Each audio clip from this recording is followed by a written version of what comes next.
अस्सलामुअलैकुम, क्या हाल है? ठीक ठाक होंगे। मैं आपके लिए एक और इंटरेस्टिंग वीडियो लेकर हाजिर हूँ। इस वीडियो में आपको सिखाता हूँ कि wcc3 वर्ल्ड क्रिकेट गेम कैसे खेलते हैं और किस जगह से डाउनलोड करते हैं। और इसका वर्जन बहुत अच्छे है और बहुत ज़बरदस्त किस्म के एप्लीकेशन है। अब मैं वीडियो को स्टार्ट करती हूँ। वीडियो स्टार्ट करने से पहला मेरा छोटा सा रिक्वेस्ट है कि मेरा जो चैनल है टेक्निकल उर्दू बॉय सब्सक्राइब करें और बेल आइकन दबाएं। चलो वीडियो को स्टार्ट करती हूँ।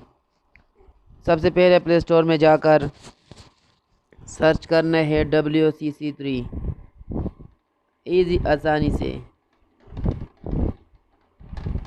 जैसे ही सर्च किया तो पहले मैंने ऑलरेडी 1 मिलियन डाउनलोड है इसका। इस तो बहुत अच्छी है, देखिए इसका बहुत अच्छी है। और इसे आप देखिए कितना अच्छा है। अब तो मैं ओपन करती हूँ। जैसे ही ओपन पर क्लिक कर तो इस तरह का इंटरफेस आते हैं। जैसे ही तो इस तरह का इंटरफेस आता है। कमेंट्री है Aakash Chopra, Matthew Hayden English commentator. ये तो साइन इन प्लस करना है। अगर आप साइन तो फेसबुक या इंटरनेट से डायरेक्टली करते हो, इंटरनेट पर क्लिक करना है। अगर नहीं करने तो मेरा गुलमरजान हटक ऑलरेडी एक बार हुआ है, तो मैं अभी स्टार्ट बटन पर क्लिक करता हूँ। मैंने ऑलरेडी एक गेम एक बार किया है। अब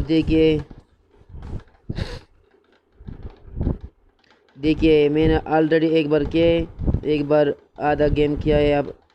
अब देखिए Great footwork there. That's a quick bit of leg work from these two. आपने देख लिया कि कितना खूबसूरत। अब मैं एक बार और किया आपको। Massive hit. Brutal sky shot. Soars over the pitch and into the crowd. The fielders can only do one thing there. That's watch on with hopelessness and aberration. Oh, 6 it is. आपने देख लिया कि कितना अच्छा game किया कर सकते, कितना खूबसूरत अंदाज में। आपने देख लिया कितना खूबसूरत अंदाज में क्रिकेट खेल रहे थे। तो अगर मेरा वीडियो आपको पसंद आया तो मेरा वीडियो को शेयर करना, कमेंट करना, लाइक करना, ताकि मेरा हौसला अफजाई हो जाएगा। Thanks for watching next video.